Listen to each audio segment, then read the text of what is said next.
পৃথিবীর প্রথম ইবাদতের স্থান কাবা শরীফ। পবিত্র কুরআনের বর্ণনা অনুযায়ী মুসলিম জাতির পিতা ইব্রাহিম আলাইহিসসালাম ও তার পুত্র ইসমাইল আলাইহিসসালাম একত্রে কাবা নির্মাণ করেন। ইসলাম ধর্ম শুরু হওয়ারও বহু আগে থেকে কাবাকে কেন্দ্র করে একটি নির্দিষ্ট এলাকা ছিল অত্যন্ত পবিত্র ও নিরাপদ স্থান। এখানে শিকার করা, গাছ কাটা, মারামারি করা বা মানুষ হত্যার মতো কাজ ছিল সম্পূর্ণ নিষিদ্ধ। তাই এই মসজিদকে বলা হয় মসজিদ আল হারাম। আরবি ভাষায় হারাম শব্দটির একাধিক অর্থ রয়েছে। হারামের একটি অর্থ নিষিদ্ধ, আরেকটি অর্থ পবিত্র।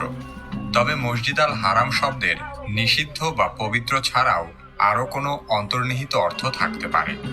হযরত ইব্রাহিম আলাইহিসসালাম ও ইসমাইল আলাইহিসসালাম কাবাঘর নির্মাণ সম্পন্ন করার পর একটি পাথর বসানোর জায়গা ফাঁকা ছিল। ইব্রাহিম আলাইহিসসালাম তার পুত্রকে পাঠান